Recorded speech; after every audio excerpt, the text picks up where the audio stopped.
নতুন শিক্ষাক্রমে বিভাগ বিভাজন উঠে গেলেও তা আবার ফিরছে মাধ্যমিকের শিক্ষাক্রমে। মাধ্যমিকে ফিরছে সায়েন্স, আর্টস, কমার্স বিভাজন। 2025 সালে যে সকল শিক্ষার্থীরা দশম শ্রেণীতে উত্তীর্ণ হবেন, অর্থাৎ বর্তমানে যারা নবম শ্রেণীতে পড়ছেন, তাদের নতুন করে আগের শিক্ষাক্রমের বই দেওয়া হবে।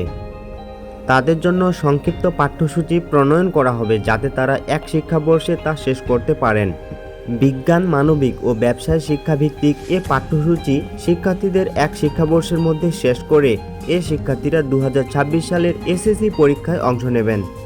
উপসচিব মোসাম্মদ রহিমা আক্তার স্বাক্ষরিত ওই অধ্যাদেশে বলা হয়, 2025 সালে দশম শ্রেণীতে উত্তীর্ণ শিক্ষার্থীদের এসএসসি ও সমমানের পরীক্ষা নেওয়ার লক্ষ্যে বিজ্ঞান, মানবিক ও ব্যবসায় শিক্ষা শাখা অব্যাহত রেখে পূর্বের জাতীয় শিক্ষাক্রম 2012 এর আলোকে প্রণীত, সংশোধিত ও পরিমার্জিত পাঠ্যপুস্তকগুলো শিক্ষার্থীদের সরবরাহ করা হবে।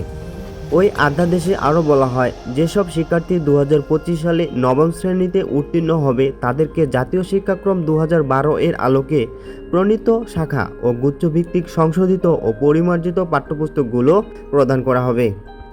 এসব শিক্ষার্থী নবম ও দশম শ্রেণী মিলে 2 শিক্ষাবর্ষের সম্পূর্ণ পাঠ্যসূচি শেষে 2027 সালের এসএসসি ও সমমান পরীক্ষায় অংশগ্রহণ করবে।